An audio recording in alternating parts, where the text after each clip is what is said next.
ジャパンビジネスショーへようこそ。今日は特別なお客さんで、岡田修二さんです。で、修二さんは日本のファッション業界で、勤めてる大活躍になってる方なんですので、ぜひいろいろ聞きたいと思いますので、修二さん、今日インタビューに参加していただいてありがとうございます。ありがとうございます。全然大活躍してません。そうかな、まあ、インはい。タビューの頑張ってます。中で、はい。多分いろいろ、伺いしたいと思いますので、はい。大活躍はね、してないですけど、業界のことはいろいろ、長くいたんで、いろいろおそうですね。答えできたらなと思います。はい。では、ぜひ、現時点までの経歴と、はい。ファッション業界でお仕事をしたいという、と思ったきっかけについて、ぜひ教えてください。はい。もともとですね、僕、高校生の時に、アルバイトをしてたんですけど、うちの高校がアルバイト禁止だったんですよ。ちょっと厳しくて。うん。はい。仕方ないから、学校にバレないところでアルバイトしようと思って、家の近くに縫製工場があったんですよ。要は服を、縫ってる工場があったんで、そこでアルバイトしてたんですよね。給料は安かったですけど。で、そこからちょっとね、服に興味を持ち始めて、服が好きになったんですよね。で、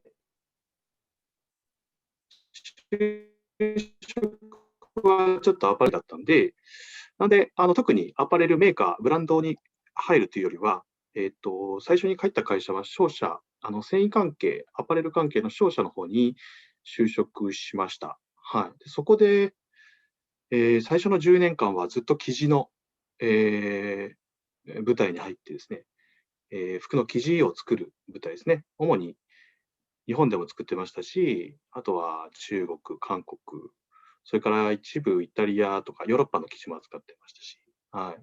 で、そこでだいたい10年ぐらい、いてですね、主に、国内の、アパレルメーカーさんにその生地を販売するっていう仕事をしてて、社内ではそこから、製品部、縫製品の方ですね。そっちの部隊の方に移って、そこでだいたい8年間ぐらい同じく、営業だったり、商品企画だったり、生産の仕事をしてました。はい。だから裏方ですね。はい。いえいえいえ、面白いです。本当に、ただファッションに興味を持ったきっかけだけではなくて、本当に実業的な経験があったということで、素晴らしいですね。いや、ほんとに大したことないですよ。いえいえ。ずっとずっと5時間プレスをアイロンかけたりとか、そういう地道な仕事だったんで、高校の時は。はい。けど、その現場の経験があるということは、非常に大切と思います。で、そうですね。現時点の、会社の役割で、どういう形でお仕事をされてるんですか？そうですね、そこからですね、商社から、次は、実はアパレルブランドの方に行ったんですけども、今、ライフスタイルアクセントという会社の、ブランド名はファクトリエっていうブランドで、ここのブランドで、同じく、商品企画だったり、生産の仕事をしてますね。で、取り扱っている商品が全部日本製の商品のみで、展開してまして、で、日本全国にだいたい今55工場、そこの工場さんと提携しながら、工場さんの、商品を一緒に企画販売するっていう仕事をしてますね。で、全部インターネットで、EC で販売している形になりますね。はい。ただ、シャツの縫製工場さんだったら、シャツの企画をしたりとか、パンツの縫製工場さんだったらパンツを作って、あとはバッグとか、いろんなものを扱ってますね。はい。面白いですね。そこでやっぱり、ファッション業界を言うと、現時点で日本製のブランドなんですか？それか外国製のブランドなんですか？全部日本製ですね。それ、なかなか珍しいですね。ほとんどファッションを考えると、アメリカでもヨーロッパでも、洋服屋さん行くと、ほとんどあのまあ、トルコ製とかバングラデシュ製とか、そちらの方の、インド製とかもあるんですけれども、最近中国製はちょっと少なくなってきたんですけれどうんうんうんうも、ん。日本製を言うとなかなか珍しいコンセプトなんですよね。今ね、日本製大体、日本の国内で流通している、衣料品の中で日本製って営業何パーセントぐらいだと思います？10%くらいかな。10%ぐらい。ああ、かなりはい。少ないですね。はい。今ね、実際2.5%ぐらいです。おお、2.5%だけですね。おー、そうで、まあ、そのすごい。2.5%を、まあ、3%、4%になれないかっていうちょっとニッチな仕事してるんですよ、実は。ああ、素晴らしい。ということは、やっぱり日本製に、の洋服、洋服というか、服に興味ある、市場やっぱりあるということなんですね。今2.5%と言ってましたが、うん。やっぱり拡大しそうなところなんですか？いや、正直ね、環境は厳しいとは思うんですけど、あの、もともとその、日本製の服がどうしてこんなに減ったかみたいな話になっちゃうんですけど、僕がちょうど商社に入ったのがその2000年ぐらい、2000年だったと思うんですけど、ちょうど。はい。その頃から中国製の製品のレベルが品質がすごく良くなってきたんですよ。うんうんうん。で、それってなんでそんなに急激に良くなったかっていうと、やっぱりその日本人の技術者が中国の工場に入ったりとかして、やっぱ技術をこう教えていったんですよね。あるいはこう品質のレベルだ、チェックだったりだとか。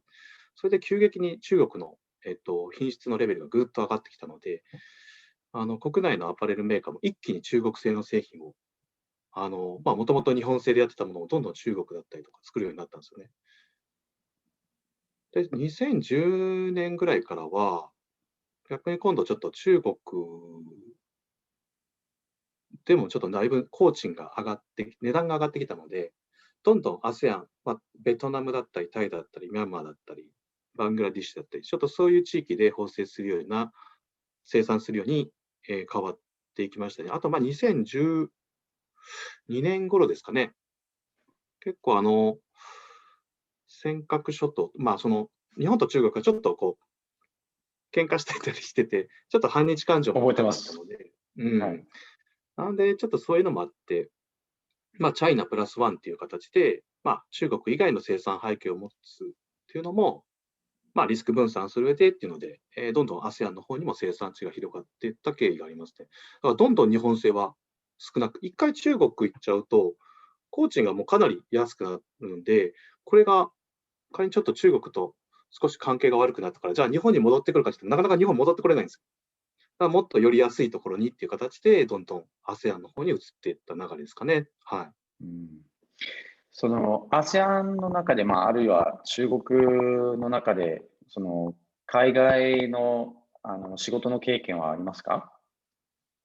僕はね、海外に勤務したことはなくて、もうほとんどメールとか、まあ、電話でのやり取りだったので、あと結構向こうも、日本語結構堪能な方がいらっしゃったんで、特にその英語を使って、バリバリグローバルに働くみたいなことはなかった。ただ出張は年に、4回か5回ぐらいは、うん。中国行ったりとか、韓国行ったりとかっていうのはありましたね。はい。わかりました。メイドインジャパンという、そういうブランドイメージ、あるいは、クールジャパンというキャンペーンもあったんですけれども、政府のキャンペーンだと、日本政府のキはいはいはい。ャンペーンだと思いますが、それはイメージ非常に良いんですよ。アメリカでも、ヨーロッうーパでも。ん。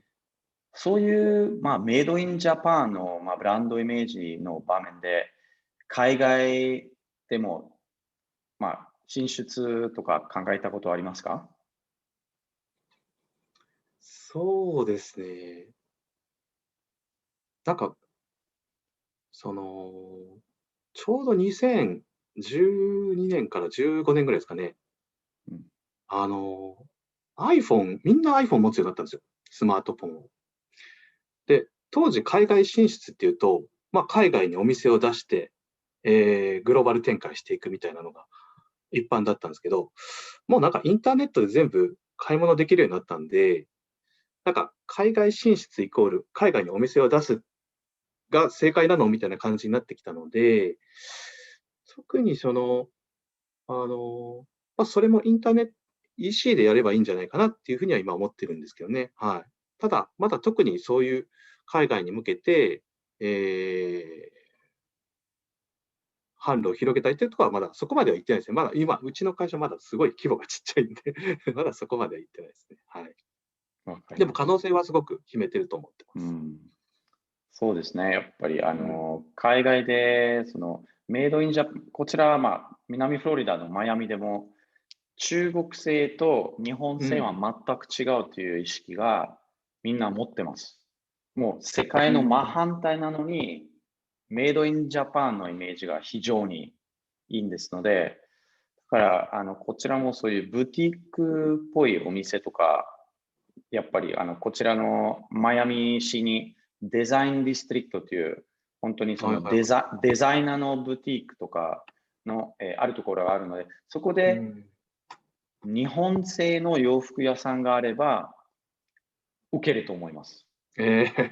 嬉しい。まあ、それまたは別の話なんですけど。い。はい。ちょっとファッション業界に戻りますが、うん。ファッション業界で仕事をし始める前に、これしておくべきだったと思ったことありますか？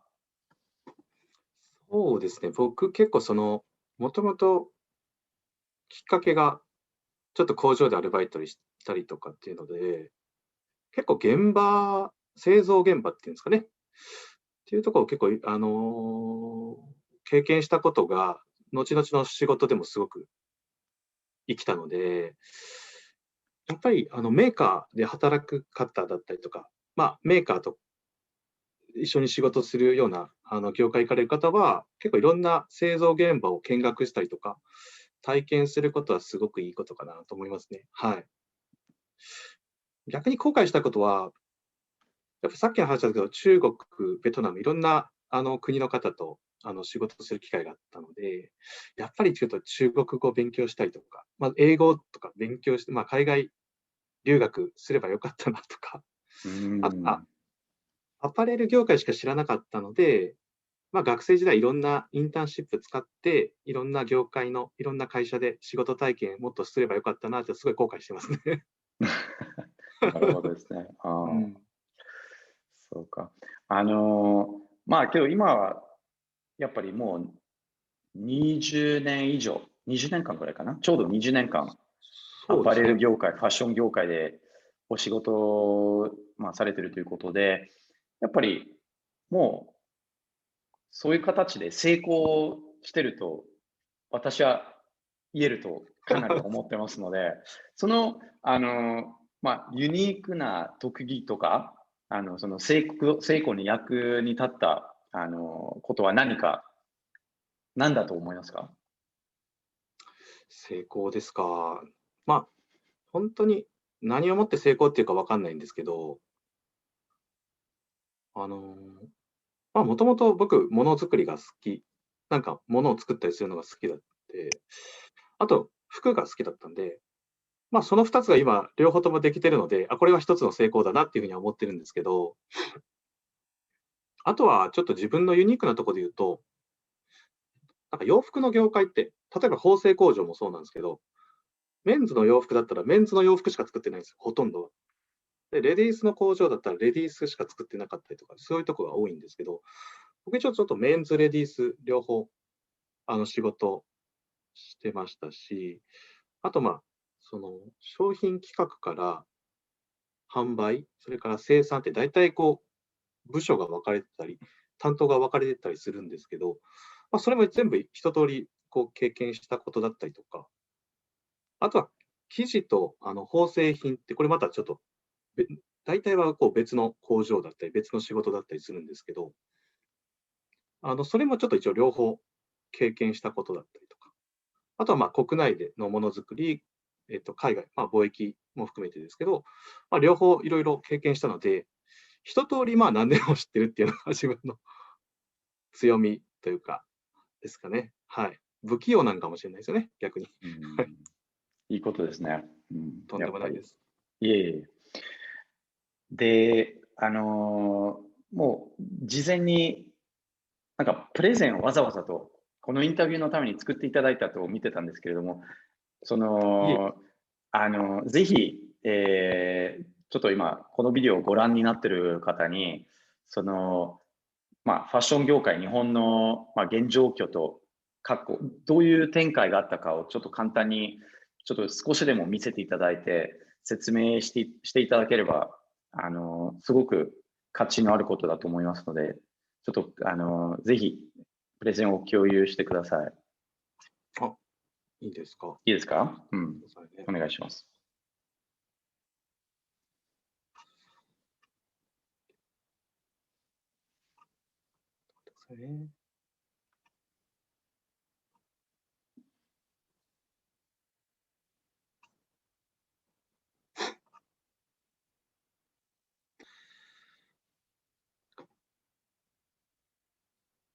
じゃあちょっと画面を共有させていただきます。今画面映ってますかね？はい、映ってます。で、これはですね、2018年度の、日本の、衣料品の、消費市場規模推移を、表したグラフになるんですけども、ちょっとこれネットから取ってきたんですけど、はい。僕実は今服めちゃくちゃ売れてないと思ってたんですよ。でも、市場規模で言うと実は、ごめんなさい、これちょっと古いんで2018年になるんで、ちょっと直近の19年、20年はないんですけども、実はどんどん市場規模っていうのは増えてたんですね。あれとか思って、そんな感覚全くないけどなと思ったんですけど、でもこれ実はですね、あの、どういうことかっていうと、実は供給量自体は全然下がってるんですよね。で、ただコストが上がってるんで、平均単価が増えたから、金額にしたときに、あの、さっきの、市場規模っていうのが、高く見積まれているっていう感じですかね。はい。うーあとん。実際にどういう分野がその市場規模を伸ばしてたかっていうと、本当に低価格ゾーンの分野が伸びただけであって、決して高額商品が、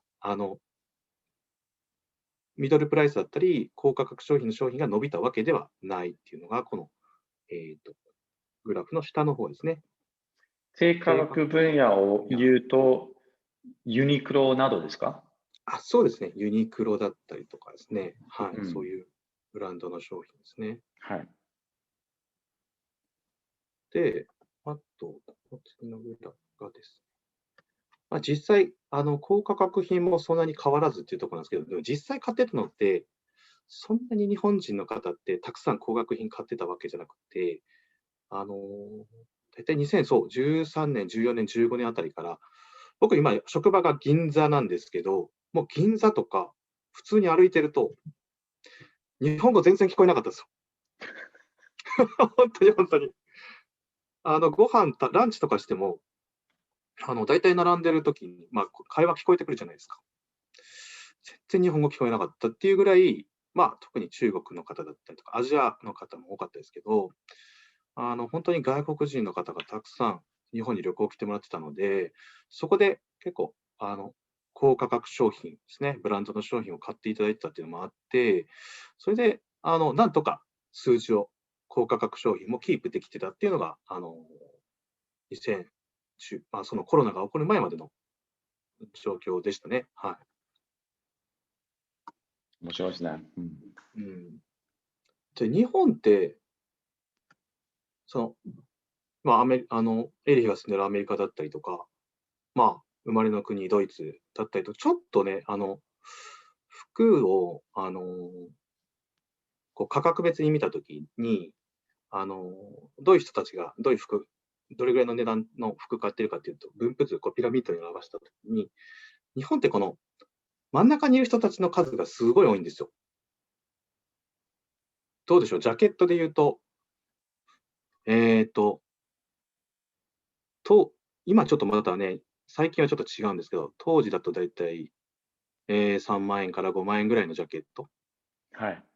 シャツだと1万2000から1万9000円ぐらいのシャツを。大体そういうこうミドルクラス、ちょっといい、価格の服を買うっていう人が結構いたんですよね。中間層というか中階層というか。はい。で、これデータね、2014年のデータなので、今だいぶ変わってます。はい。昔の話じゃなくて話じゃないですって意味ですね。はい。データ2014年ということで。アメリカってごめんなさい、こんな感じなんですか？ラグジュアリー層の方がいらっしゃって、ミドル層はすごい少なくて、ロワーって言われる方たちがたくさんいる多いっていう。です。多いであ、そす。うなんですね。はい。ちょっとうん。こちらはデパート行くと、デパートで、日本みたいにその三越みたい高級デパートではなくて、ちょっと低いレベルのデパート、ロスとか、マーシャルズとか、そういうところで洋服、やっぱりすごい安く買えるんです。でたまにドイツから、今はちょっと、そのコロナがあるので、あんまり観光客が来てないんですけど、ちょっとヨーロッパの観光客が来ると、必ず洋服の買い物をしてきますね、ここは。スニーカーとかも非常に安いし、スポーツのブランド品が比較的に、アウトレットもあるし、アウトレット行ってもやっぱり非常に安いんですね。はい。そうなんですね。ドイツはどんな感じなんですか？ヨーロッパとか。ドイツはそこまで多分昔の日本に比べれないと思いますが、中級は、仕事をしてから、やっぱりその中級のデパートとか、そのブランドの、スーツのお店、洋服屋さん行って、そこでちょっと良いものを買いに行くんですけど、それは仕事用なんですね。ただし、まだ多分、仕事、本当に社会人になるまでには、基本的にH&M、ザラ、この2つはメインかもしれないですね。いろいろあるんですけど、そのレベルの洋服屋さんにみんな行ってるんですね。じゃあ、で、はい。どうぞどうぞ、ごめんなさい。で、仕事をするときにも、やっぱ H&M とか ZARA で買い物はするんですけれども、スーツとワイシャツ少なくても2セットは必ずちょっといいものを買いに行くんですね。その時からなんですね。その前は、ちょっと、中階層とか、そちらにあんまり行かないんですね。はい。だから多分、今、こちらのグラフィック通りだと思います。6年前。2014年って書いてるから。そう、6年前、正直に言うと6年前そうだったんですけど、今私も5年前からアメリカなので、変わってきたかもしれないです。古いデータでごめんなさい。いえいえ、ちょうど私はまだドイツに住んでた時なので、まあ私はまだちょうどいい。記憶に残ってる通りです。じゃあ、この3つ目のこんな感じだったんですかね。西洋って書いてる40兆円。ラグジュアリーな。そうですね。そうそうそうそう。ちょっと日本ほどは多くないけど、みたいな感じ。そうそう。なるほど、なるほど。で、今、その日本のミドル層っていうのが、これ本当最近思うことなんですけど、どんどん厳しくなってるなっていうのはすごく思ってるんですよ。だから僕、このミドル層の人たち、自分も多分ここにいるのかわかんないですけど、こういう会社と、特に商社にいたときは、こういう会社、アパレルさん、ブランドとお付き合いが多かったので、これみんな今苦戦してるんですよね。なんで苦戦してるんだろうっていうふうに思うんですけど、やっぱりこの低価格帯のあるブランドの方たちっていうのが、シェアっていうのがどんどん広がっているっていうのがまず一つと、で、ちょっと左側にちょっとこう載せたんですけど、ZOZO タウンだったり、楽天だったり、ショップです。この辺は新しくこのプラットフォーマーですね。EC 販売のプラットフォーマーがいて、メルカリっていうのは、エリヒ、メルカリって知ってますか？メルカリは実は今、アメリカでも、アメリカまでに拡大して、中古品の、ちょっと同じメルカリなのかな、ちょっとロゴ、ロゴがちょっと違うんですけれども、紫色なんですね、こちらアメリカで。ただし、ここは、eBay とか、はい。そういう、まあ、中古品のプラットフォームとちょっと競争してるんで、最近多分、過去1、2年で結構、まあ、有名になったって言いたくないんですけれども、もっと、まあ、拡大、こちらのシドにも拡大になってるんですね。けど、あ、ただし、そうだったんですね。ファッション関係で、あ、私自身はあんまり認識してないんですけども、あると思います。そのプラットフォームにはあると思います。はい。はいはいはい。あとは、このちょうど下にあるエアークローゼット。これはもう完全レンタルですね。特に OL さんがよく使って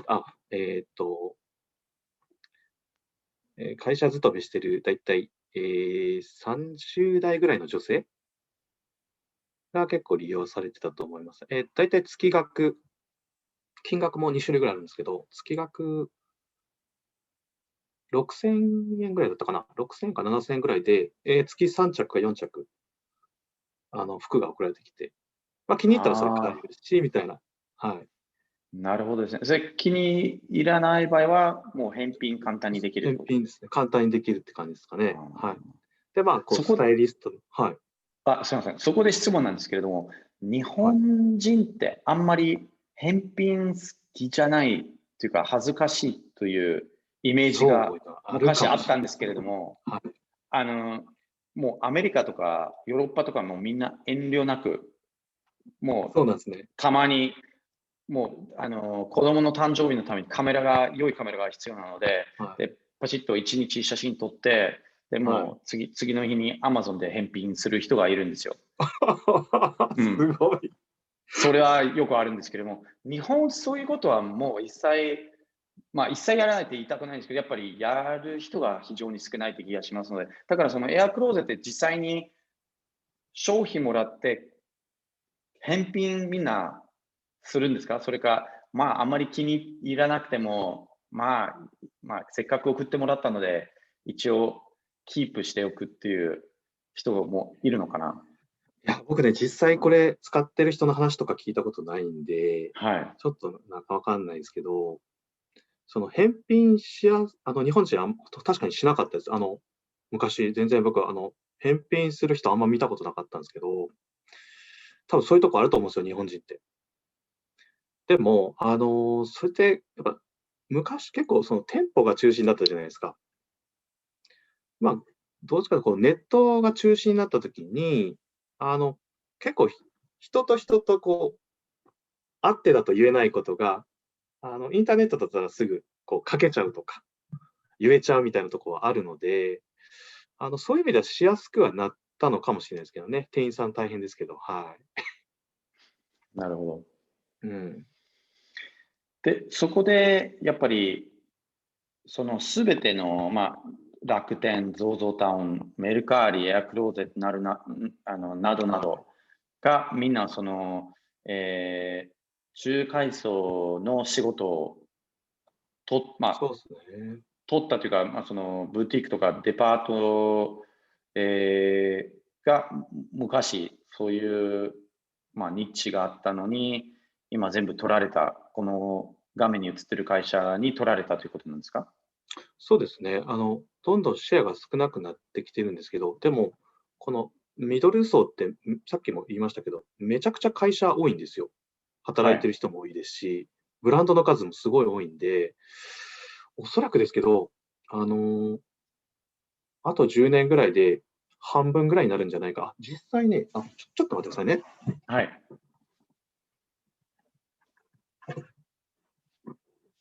ちょうどここにあった。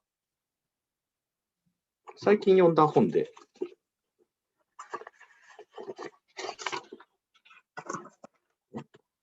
見えますかね。おお、いいですね。2030年アパレル2030の年アパレルの未来、素晴らしはい、い。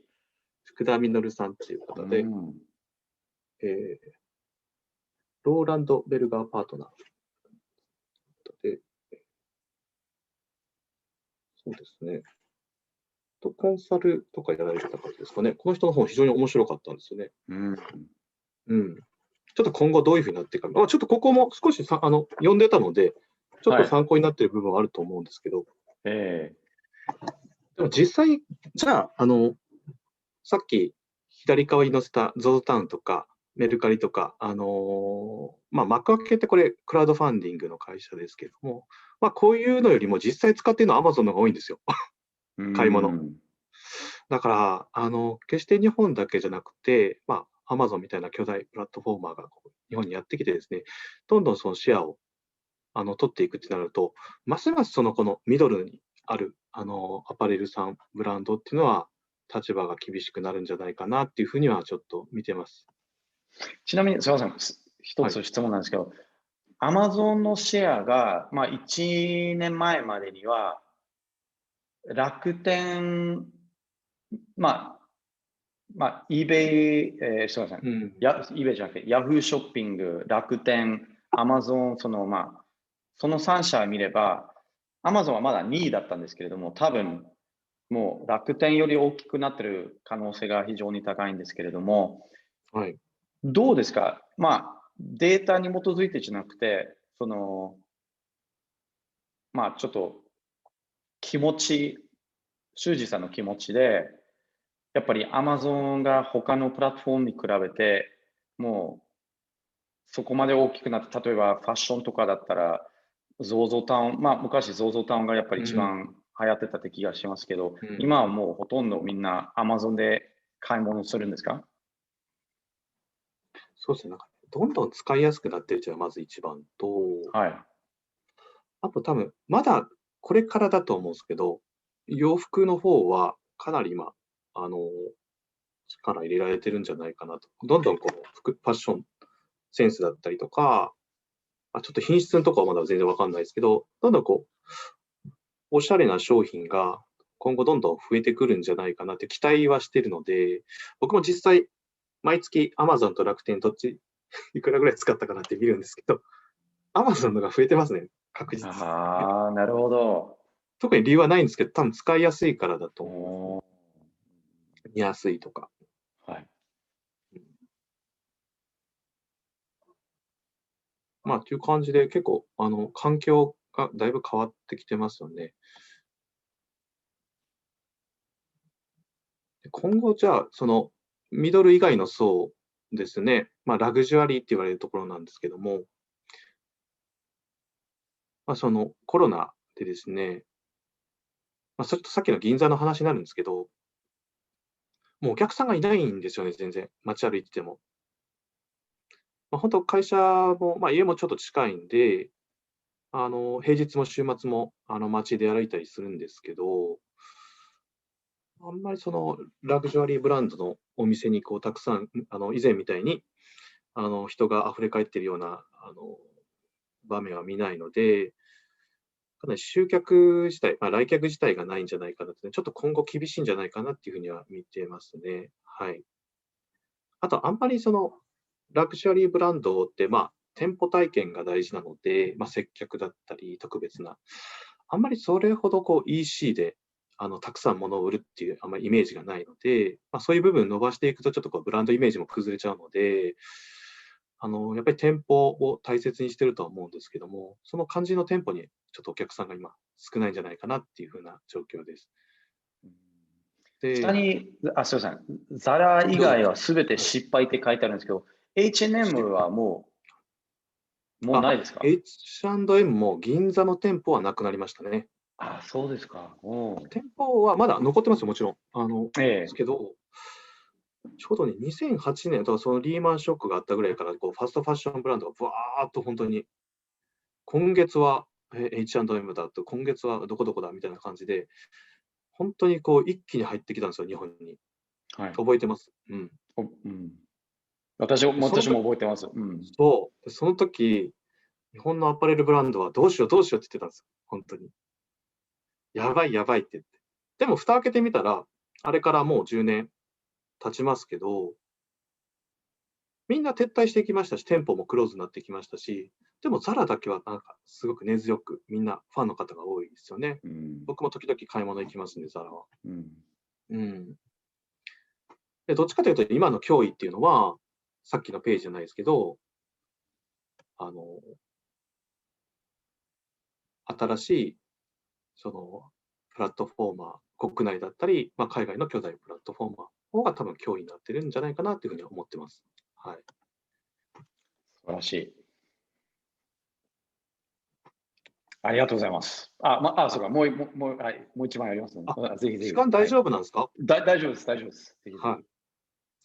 あとこれ僕思い出、2006年ぐらいですね、キャンキャンっていう雑誌があったんですけど、もうこの時は本当にさっきのミドル層、中間層がすごく元気だった時なんですけど、この時、ちょうどピークの時が、2006年ぐらいで、年間発行部数が80万、モデルさんが雑誌で着た服が売れるみたいな時代だったんですよ。でもあれからもう10年経って、もうそういう、雑誌を買う人自体がもう少なくなりました。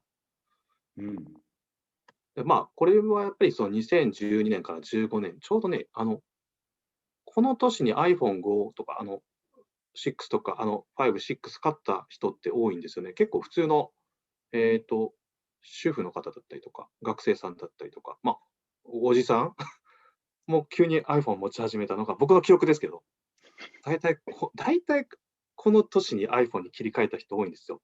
実際2014年ぐらいに、スマートフォンがスマートフォンじゃない、割合超えた時は確か2014年ぐらいだったと思うんで、日本人って分かりやすくて、半分超えるとまた一気に数がどんどん増えるんですよ。そういうとこありますよね。あります。ありますよね。あとはさっきのちょっと生産背景の話、軽くしましたけど、大体2000年ぐらいから中国の品質が良くなってガッと増えてですね、で2010年あたりから、ASEAN 地区に、南の方に南下していったみたいな流れですね。はい。あと、自然環境、ここ10年ぐらいですかね。例えば、最高気温が更新しました。74年ぶりに更新しましたとか、100年に一度の台風が来ますとか、今までかつてなかったような大雨が降りますとか、そういうその災害が非常にこの10年多かったんですよ。なんで、そのキャンキャンがあった時とかっていうのは、きらびやかなモデルさんが着た服がヒット商品になってたりしてたんですけど、こういう自然環境も影響してるのかわかんないですけど、機能性の商品ですかね。例えばユニクロの、ヒートテックだったりとか、ウルトラダウン。あと、ワークマンって知ってます？エリヒ。見たことありますね。はい。そうなんですよ。もともとは、建設現場とかで、働く、職人さんとか作業員の方が着るような、作業着ですね。を作ってるメーカーだったんですけど、もともとそういうずっと外で働く方とか、怪我しないようにとかいうので、かなりスペックが高いんですよ。それが低価格で買えるっていうので、こういう自然、災害とかが影響しているのかどうかわかんないですけども、なんかこういうちょっと機能性に特化したような商品が非常にブームになってます。今もなってます。はい。あとはコロナもあったんだと思うんですけども、ちょっとアウトドアメーカーですね。ノースフェイスとか、スポーツメーカー、ちょっとアウトドアよりのスポーツメーカーの商品、国内の。っていうのはやっぱ売れてます。でまだ、多分アメリカだとパタゴニアさんとかは結構、社会的っていうか、クールなイメージ持ってるんですよ、僕。でもまだ日本はそこまで、SDGs っていうか、ファッションとエコとか、そういうところよりはどっちかというと、まだスペック、機能重視の方がまだ高いような感じがするので、これがちょっと今後コロナがあったんで、またいろいろ変化があると思うんですけど、ざっとこの10年ぐらいの変化をいろいろちょっとまとめてみると、こんな感じになる。これ全く個人的な意見なんで、参考になるかどうかわかんないですけど、個人的にはこんな風に思ってます。いえいえいえ。素晴らしい。本当にご丁寧なプレゼン、誠にありがとうございます。すごい、日本のファッション業界と、そのファッション業界の履歴についていろいろ勉強になりました。本当にありがとうございます。で、最後にちょっと3つの質問まだ残3ってるんつ、はい、ですよね。いいですよ。はいはい。1番目、はい。修二さんはそこまでファッションの達人なので、まあ、先ほどもちょっと言ってたんですけども、ザラで買い物をしているということで、どういうお店で修二さんが洋服の買い物をしてるんですか？ 僕ですか？逆になんかこう、いろいろ、まあ、リサーチも兼ねて、もう片っ端から全部見るんですよ。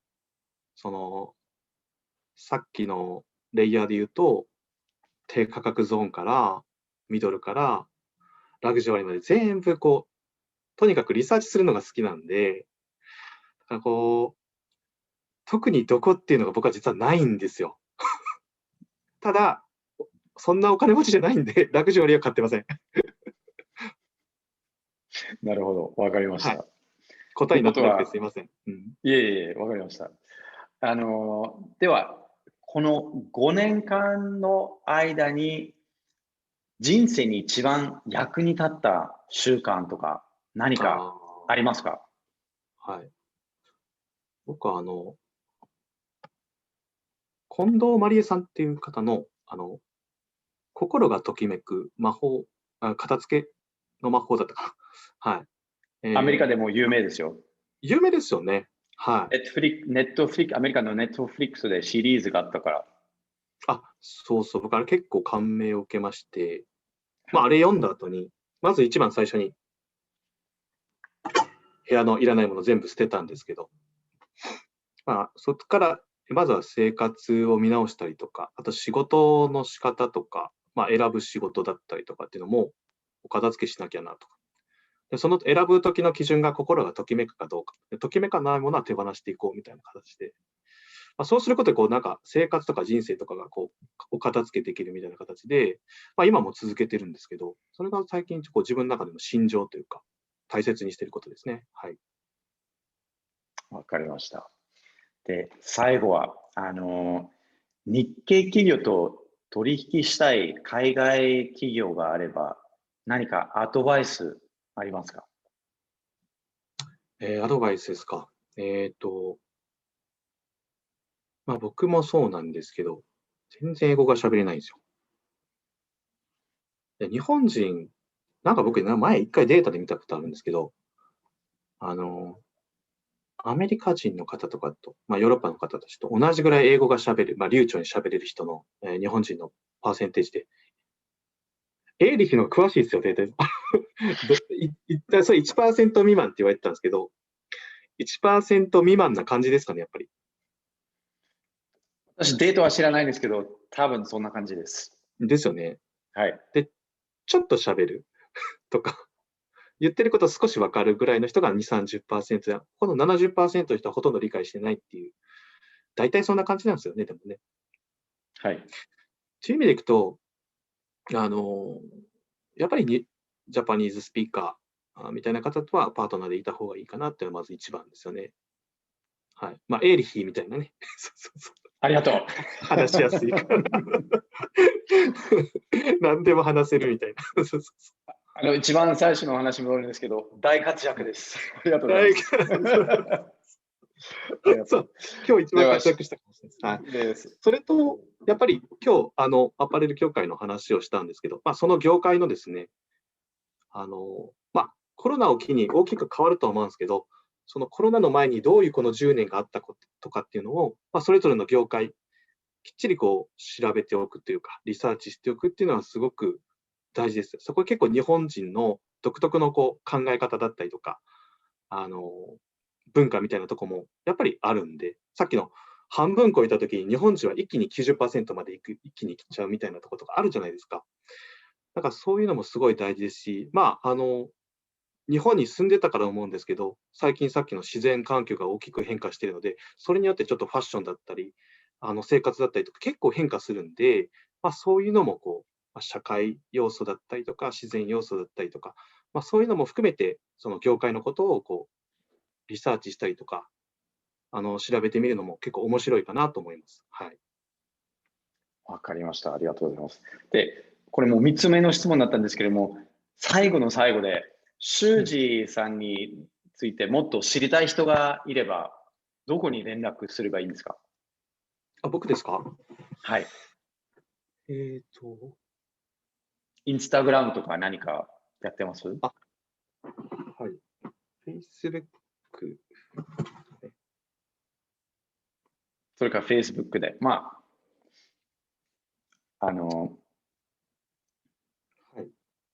言っていただければ私は、ビデオの下にリンク、まあ、お名前を載せますので、もし、問題なければ。はい。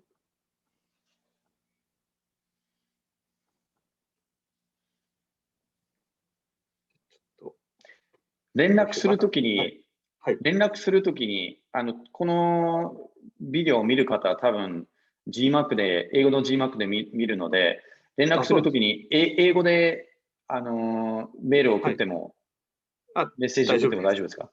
大丈夫です。わかります。はい。はい。ちょっと連絡先また後ではい、いいですかね。わかりました。後すいまでせん。教えていただいて、私、ビデオのはい。下に載せます。はい。今日は本当すいません。にありがとうございました。いろいありがとうごろ日本ざいました。のファッション業界に関して、すごい勉強になりましたので、もう一度誠にありがとうございます。では、すいません。これはジャパンビジネスショーでした。また今度。では、ありがとうございました。